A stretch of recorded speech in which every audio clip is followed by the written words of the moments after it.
Welcome back, future nurses. Today, we're diving into 50 of the toughest Nclex-style medical surgical cardiac questions, designed to challenge your critical thinking, sharpen your test-taking skills, and get you one step closer to crushing the Nclex.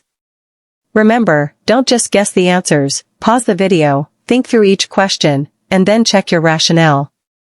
The more actively you engage, the more confident you'll be on exam day. So grab your notebook, lock in your focus, and let's test how ready you really are for those tricky cardiac questions. Question 1. A client with aortic stenosis reports increasing dyspnea and chest pain. Which assessment finding is most concerning? A. Diminished S2 heart sound. B. Bounding carotid pulse. C. Syncope on exertion. D. Harsh systolic murmur. Answer: C. Syncope on exertion. Rationale: exertional syncope in aortic stenosis signals critical obstruction, meaning the left ventricle cannot maintain cerebral perfusion during activity. Diminished S2 and harsh systolic murmurs are expected findings. Bounding carotid pulses are not typical for aortic stenosis, they occur in aortic regurgitation. Syncope indicates disease progression and impending collapse. Strategy: always prioritize symptoms that signal poor perfusion to the brain, LOC changes, syncope, confusion, in valvular disorders. Question 2. A nurse is caring for a client post-myocardial infarction. Which new finding indicates cardiac tamponade? A. Bradycardia. B. Pulsus paradoxus. C. Bounding pulse. D. Narrow QRS complex. Answer: B. Pulsus paradoxus. Rationale: pulsus paradoxus, a greater than 10 mm of mercury drop in systolic BP during inspiration, is a hallmark of tamponade. This happens because fluid in the pericardium restricts ventricular filling, impairing output. Bradycardia is less common, tachycardia is typical. Bounding pulse is unrelated. Narrow QRS is nonspecific. Strategy: for tamponade, think of Beck's triad, hypotension, muffled heart sounds, JVD. Add pulsus paradoxus for confirmation. Question 3. A client with atrial fibrillation is scheduled for cardioversion. Which pre-procedure action is most important? A. Check PT/INR. B. Hold digoxin 48 hours prior. C. Start oxygen. D. Give 4-heparin immediately before procedure. Answer: B. Hold digoxin 48 hours prior. Rationale: digoxin increases the risk of ventricular fibrillation if combined with cardioversion. Checking PT/INR is important in anticoagulated clients, but not as urgent as holding digoxin. Oxygen is supportive but not safety critical. 4-heparin may be used, but the priority is preventing arrhythmias from unsafe drugs. Strategy: before procedures, always ask, which med must be stopped to prevent a deadly reaction? That usually wins priority. Question 4. A client with heart failure is receiving Furosemide. Which finding requires immediate intervention? A. Tinnitus. B. +2 pitting edema. C. Serum potassium 3.1 milliequivalent/L. D. Weight loss of 2 kg in 24 hours. Answer: A. Tinnitus. Rationale: Furosemide can cause ototoxicity if given too quickly. Tinnitus is an early warning. Hypokalemia 3.1 is serious but expected, can be corrected. Edema and weight loss are expected HF findings. Strategy: unexpected acute adverse effects, chronic/expected problems in prioritization. Question 5. Which order should the nurse question for a client with Prinzmetal's variant angina? A. Diltiazem PO. B. Nitroglycerin SL. C. Propranolol PO. D. Smoking cessation counseling. Answer: C. Propranolol PO. Rationale: beta blockers, especially non-selective, may worsen coronary vasospasm in variant angina. Calcium channel blockers and nitrates relieve vasospasm. Lifestyle modification is always safe. Strategy: look for the contraindicated medication in the group, usually that's the answer. Question 6. During assessment, the nurse notes Kussmaul's sign in a client. This finding suggests A. Left ventricular failure, B. Pulmonary embolism, C. Right-sided heart failure, D. Pericardial constriction. Answer: D. Pericardial constriction. Rationale: Kussmaul's sign equals paradoxical rise in JVD with inspiration, seen in constrictive pericarditis. It's not specific to LV failure or embolism. Right-sided HF causes JVD but not Kussmaul's sign. Strategy: memorize classic signs. Beck's triad equals tamponade, Kussmaul's equals constriction. Question 7. The client with endocarditis suddenly develops flank pain and hematuria. The nurse suspects A. Pulmonary embolism, B. Renal infarction, C. Urinary tract infection, D. Heart failure exacerbation. Answer: B. Renal infarction. Rationale: septic emboli from endocardial vegetations can lodge in kidneys, causing infarction and hematuria. Pulmonary embolism would cause respiratory symptoms. UTI causes gradual dysuria, not sudden flank pain. HF causes fluid overload. Strategy: with infection plus embolic signs, sudden organ ischemia, think septic emboli. Question 8. Which client is at highest risk for developing digoxin toxicity? A. Client with serum potassium of 5.2 milliequivalent/L. B. Client taking furosemide with K plus of 2.9 milliequivalent/L. C. Client on spironolactone with sodium of 138 milliequivalent/L. D. Client with magnesium 2.0 milligrams per deciliter. Answer: B. Client taking furosemide with K plus of 2.9 milliequivalent/L. Rationale: hypokalemia increases myocardial sensitivity to digoxin toxicity. Hyperkalemia reduces binding. Sodium and magnesium levels here are normal. Strategy: always link digoxin plus low potassium equals high risk. Question 9. A client with acute pericarditis reports chest pain. Which action will relieve pain? A. Place client flat, B. Sit client upright and lean forward, C. Administer morphine IM, D. Encourage client to walk slowly. Answer: B. Sit client upright and lean forward. Rationale: pericarditis pain improves when leaning forward, worsens when supine. Morphine can help but position change is diagnostic and therapeutic. Walking doesn't help. Strategy: think of positioning relief in pericarditis and pleuritic pain. Question 10. A client receiving N4 Nitroprusside infusion suddenly develops confusion and tachycardia.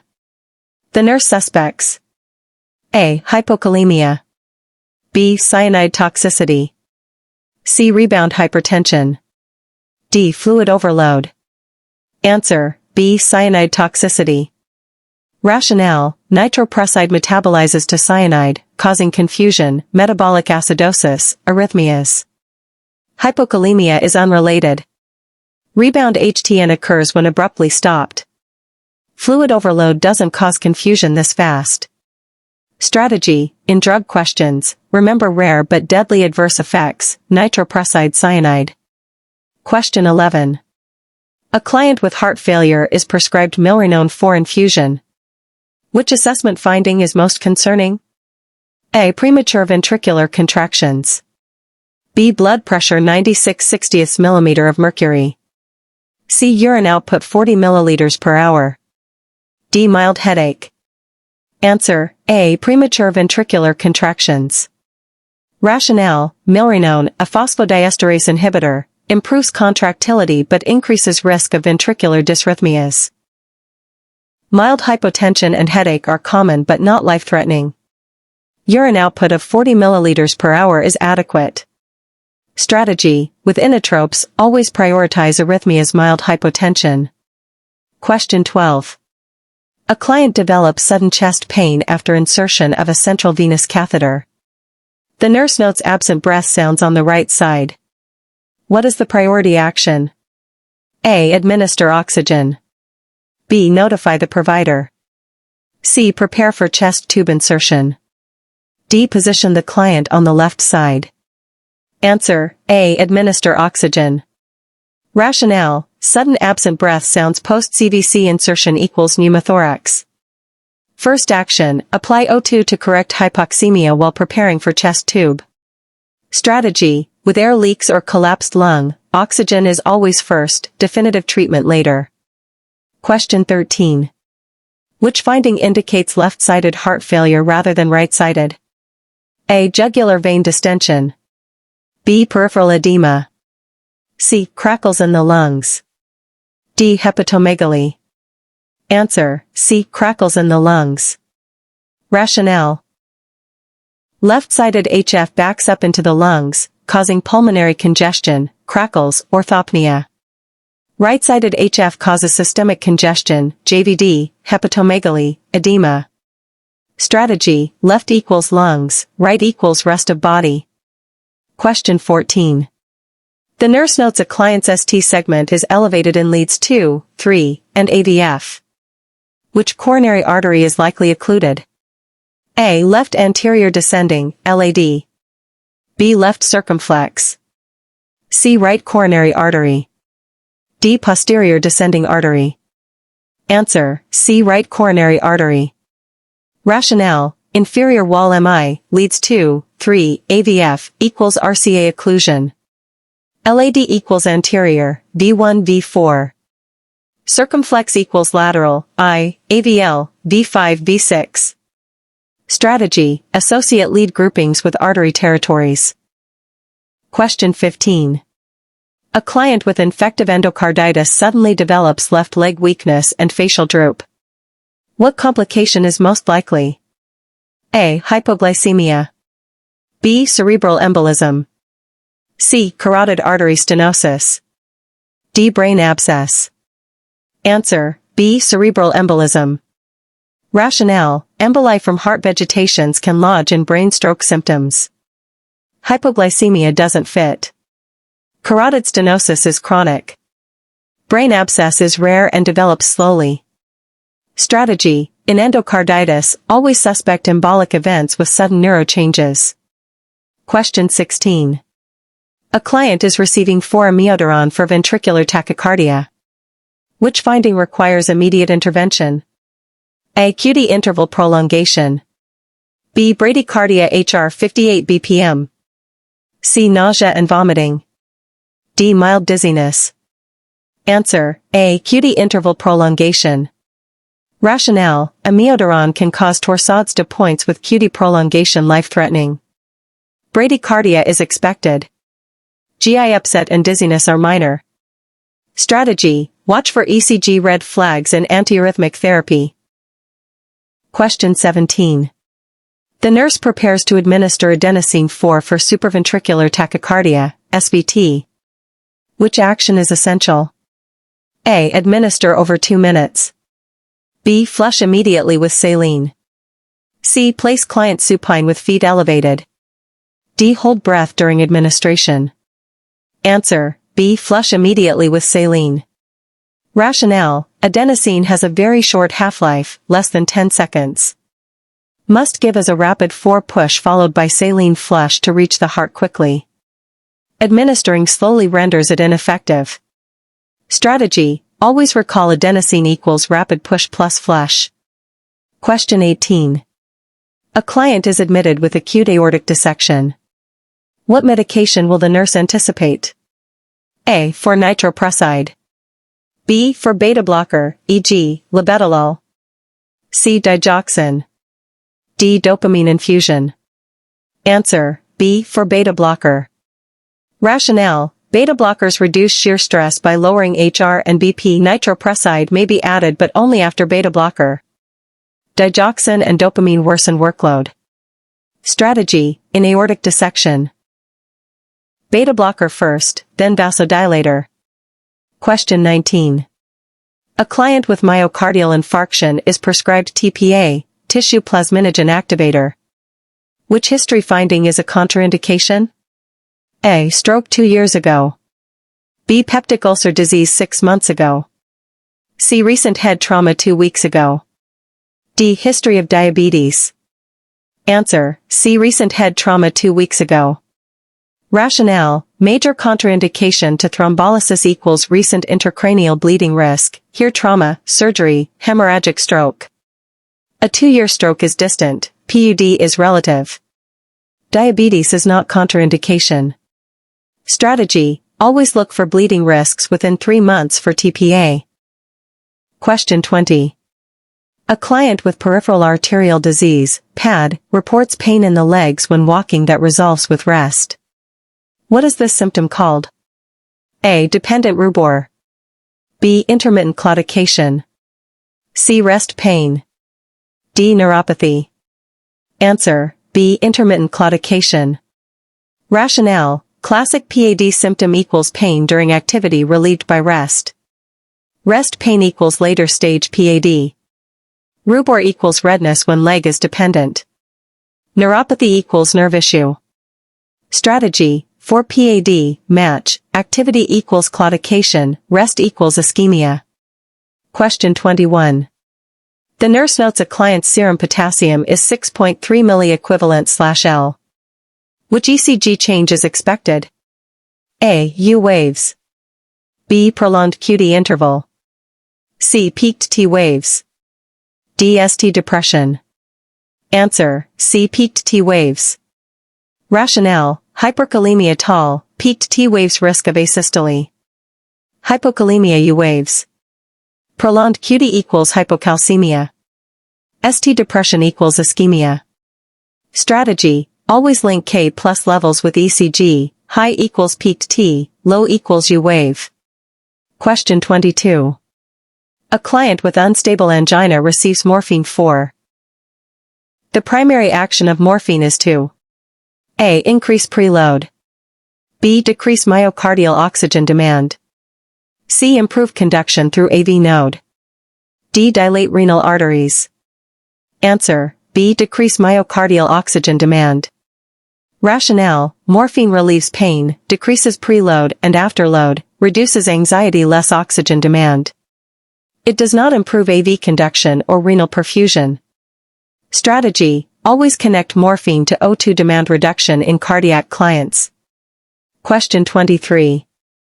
A client with hypertrophic cardiomyopathy, HCM, should avoid A. Beta blockers.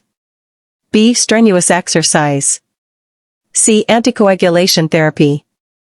D. Fluid intake restriction. Answer: B. Strenuous exercise. Rationale: HCM increases risk of sudden death with exertion. Beta blockers help. Anticoagulation may be needed for AFib. Fluid restriction not usually recommended. Strategy: with HCM, avoid anything that increases workload or obstruction. Question 24. Which nursing intervention is appropriate for a client with pulmonary edema due to left-sided HF? A. Place client supine with legs elevated. B. Restrict fluids to 3 liters per day. C. Administer 4 furosemide. D. Encourage isometric exercise. Answer: C. Administer 4 furosemide. Rationale: furosemide rapidly reduces preload and pulmonary congestion. Supine worsens breathing. Fluid restriction of 3L is not enough. Exercise contraindicated acutely. Strategy: in pulmonary edema think O2, diuretics, sit upright. Question 25. The nurse is assessing a client with mitral regurgitation. Which finding is expected? A. Opening snap on auscultation. B. Blowing holosystolic murmur at apex. C. Systolic ejection murmur at base. D. Fixed split S2. Answer: B. Blowing holosystolic murmur at apex. Rationale: classic Mr. murmur, high-pitched, blowing, holosystolic at apex radiating to axilla. Opening snap equals mitral stenosis. Ejection murmur at base equals aortic stenosis. Fixed split S2 equals ASD. Strategy: murmur identification is a must, memorize hallmark ones. If you're enjoying this video so far, like and subscribe. Question 26. A client with cardiogenic shock post-MI is started on dopamine infusion. Which effect indicates effectiveness? A. Increased urine output. B. Decreased heart rate. C. Decreased systemic vascular resistance. D. Respiratory rate decreases. Answer: A. Increased urine output. Rationale: low-dose dopamine improves renal perfusion, high-dose improves BP/contractility.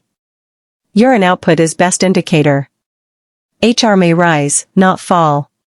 Strategy: in shock, always measure organ perfusion, kidneys, to gauge effectiveness. Question 27. The nurse reviews labs for a client on heparin infusion. Which finding requires intervention? A. APTT 65 seconds.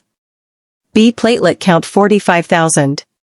C. Hemoglobin 12.5 g/dl. D. 1.1 Indian rupees. Answer: B. Platelet count 45,000. Rationale: heparin-induced thrombocytopenia, HIT, is life-threatening. APTT 65 is therapeutic. INR not relevant for heparin.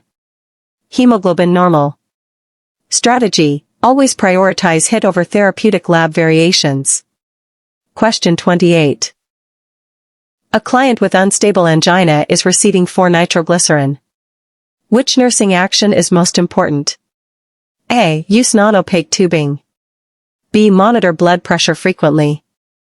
C. Limit fluid intake. D. Encourage coughing. Answer: B. Monitor blood pressure frequently.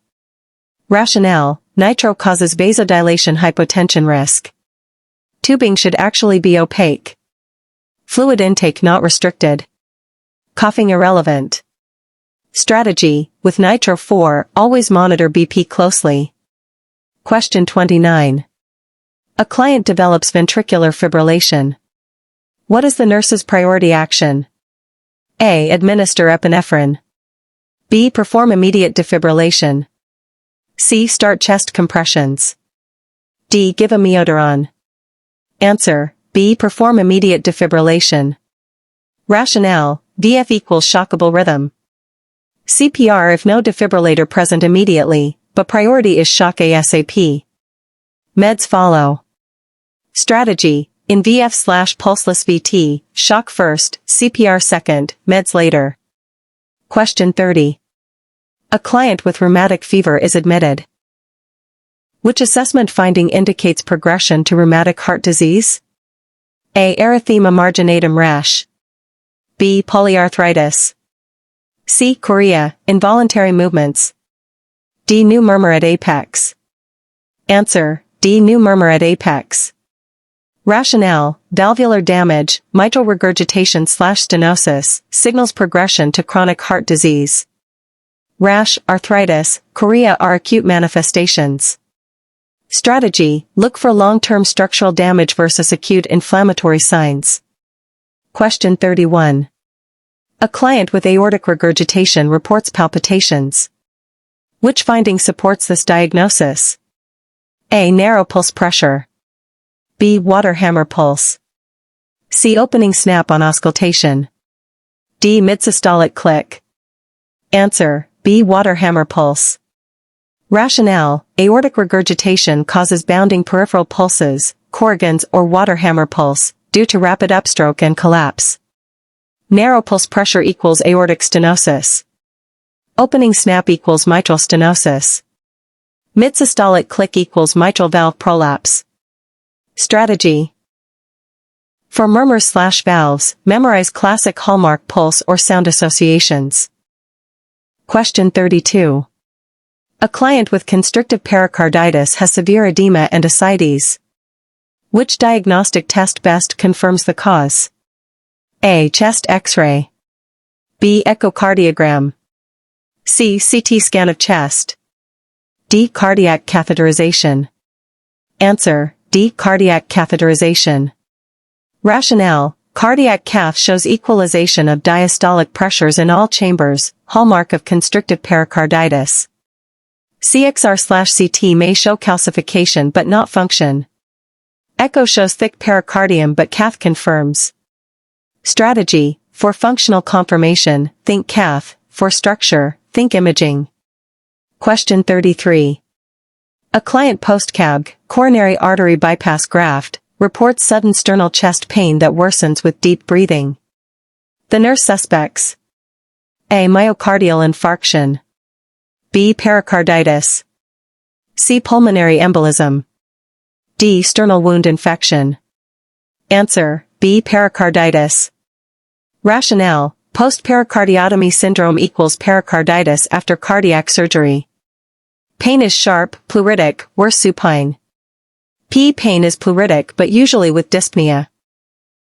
Wound infection equals localized tenderness.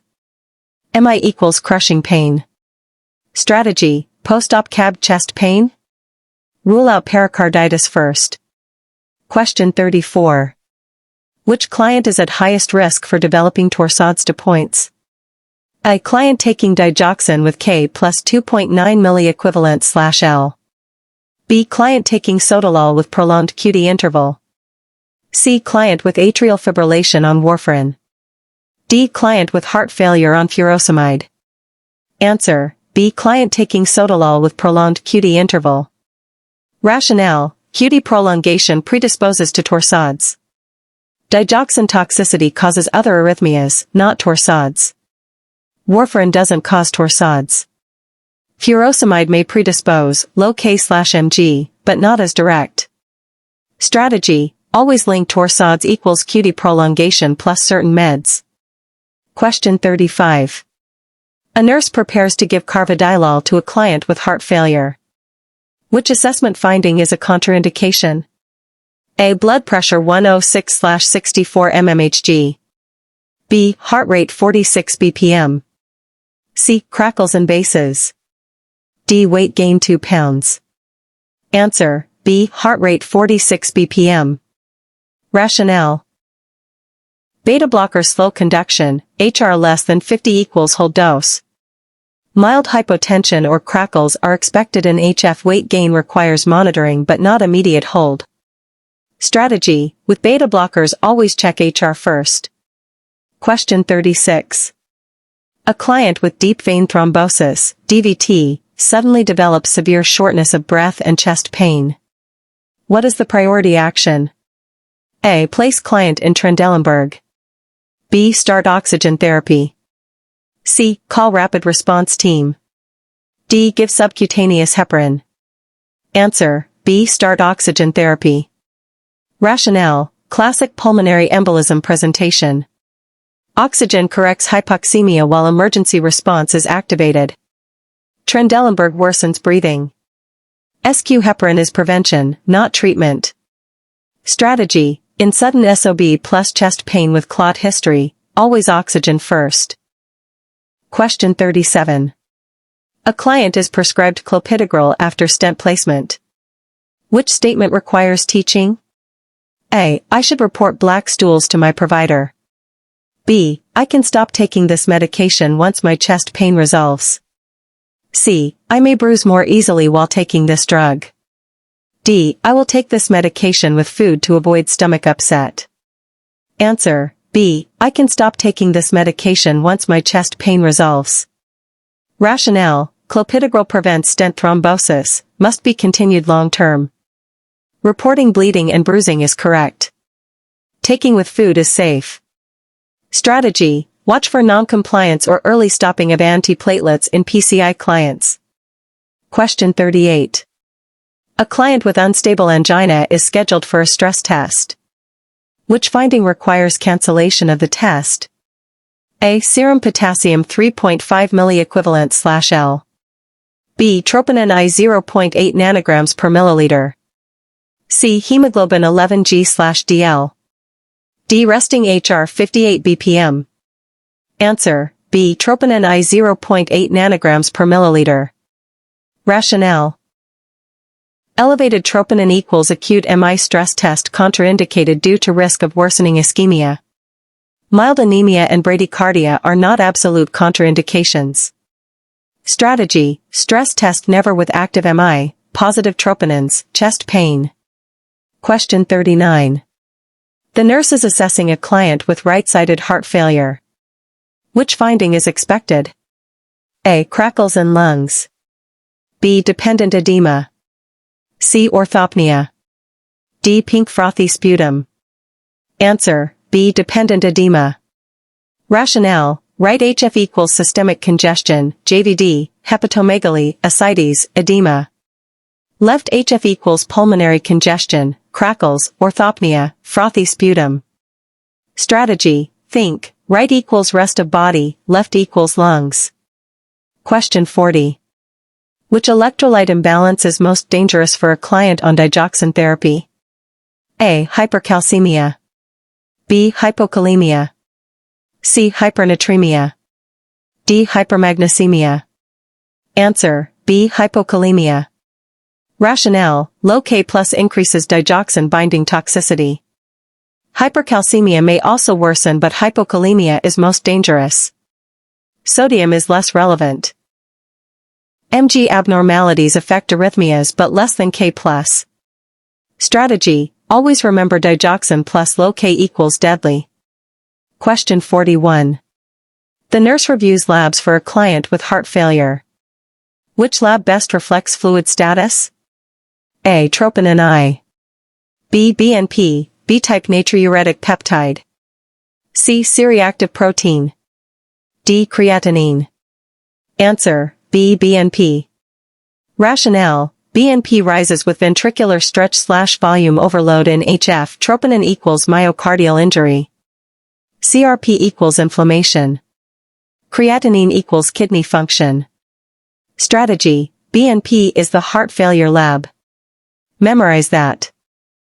Question 42. Which action is most appropriate for a client with hypertensive crisis, BP 221/20? A. Lower BP to normal within 30 minutes. B. Administer 4 antihypertensives to lower MAP by less than or equal to 25% in first hour. C. Start oral ACE inhibitor immediately. D. Restrict fluids aggressively. Answer: B. Lower MAP by less than or equal to 25% in first hour. Rationale: in hypertensive emergency, goal is gradual reduction to prevent cerebral/coronary ischemia. Rapid normalization can cause stroke. Oral meds are too slow. Strategy: always remember, hypertensive emergency equals reduce by 25% in first hour. Question 43. A client with aortic stenosis is scheduled for surgery. Which assessment finding is a red flag for worsening disease? A. Systolic murmur radiating to carotids. B. Syncope during activity. C. Fatigue with exertion. D. Diminished S2 sound. Answer: B. Syncope during activity. Rationale: exertional syncope equals severe obstruction with poor cerebral perfusion. Murmurs and diminished S2 are expected. Fatigue is common but less urgent. Strategy: prioritize symptoms showing cerebral hypoperfusion. Question 44. A nurse is teaching about warfarin therapy. Which food should be limited? A. Bananas. B. Spinach. C. Apples. D. Potatoes. Answer: B. Spinach. Rationale: vitamin K-rich foods, spinach, kale, broccoli, interfere with warfarin anticoagulation. Bananas, K+, apples, and potatoes are safe. Strategy: always associate warfarin equals vitamin K foods interaction. Question 45. A client post-MI develops new systolic murmur at the apex. The nurse suspects: A. Aortic regurgitation. B. Mitral regurgitation due to papillary muscle rupture. C. Aortic stenosis. D. Ventricular septal defect. Answer: B. Mitral regurgitation due to papillary muscle rupture. Rationale: MI weakens papillary muscles. Acute MR, new murmur. Aortic murmurs are heard at base. DSD equals holosystolic murmur but not usually apex. Strategy: new murmur after MI?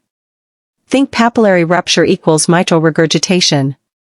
Question 46. A client with ventricular tachycardia has a pulse. What is the first action? A. Perform synchronized cardioversion.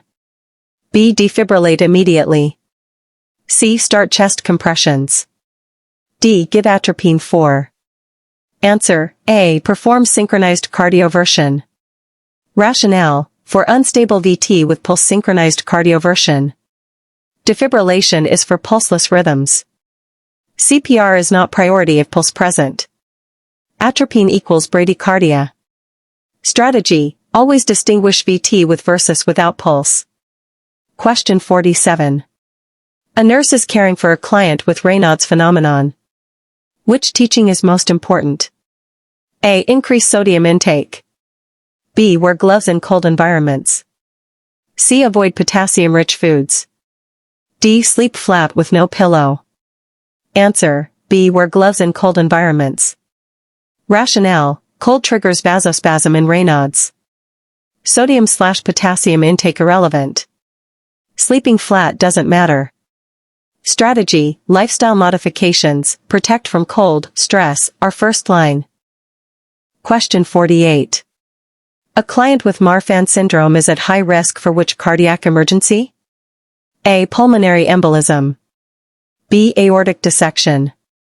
C. Endocarditis. D. Mitral valve stenosis. Answer: B. Aortic dissection.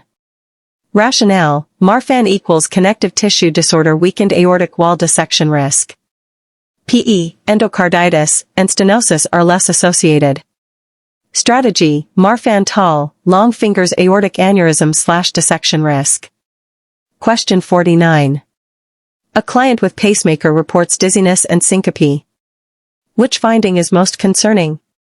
A. ECG shows pacer spikes without QRS complexes. B. HR 78 BPM. C. Slight swelling at insertion site. D. Fatigue after activity. Answer: A. ECG shows pacer spikes without QRS complexes. Rationale: capture failure, spikes not followed by QRS, means pacemaker not functioning, risk of asystole. Swelling mild equals normal. HR 78 equals normal. Fatigue equals nonspecific. Strategy: with pacemakers, capture failure equals emergency. Question 50. Which discharge instruction is most important for a client with implantable cardioverter defibrillator, ICD? A. Avoid using microwaves. B. Report any shocks to provider immediately. C. Restrict all physical activity permanently. D. Avoid taking showers for 3 months. Answer: B. Report any shocks to provider immediately. Rationale: ICD shocks may indicate arrhythmia recurrence. Microwaves are safe. Physical activity is resumed gradually. Showering is safe after incision heals, not 3 months. Strategy: with ICDs, priority equals monitor and report shocks or device firing. Great job making it all the way through. If you worked through all 50 questions, you've just strengthened your cardiac nursing knowledge and sharpened your NCLEX test-taking strategy. Remember, success on the NCLEX isn't about memorization alone, it's about understanding the why behind each answer. Keep practicing, stay consistent, and trust the process. If you found this helpful, don't forget to like, share, and subscribe, and hit that so you never miss more high-yield NCLEX prep content. Thanks for watching, future RNs. Stay motivated, stay focused, and I'll see you in the next video.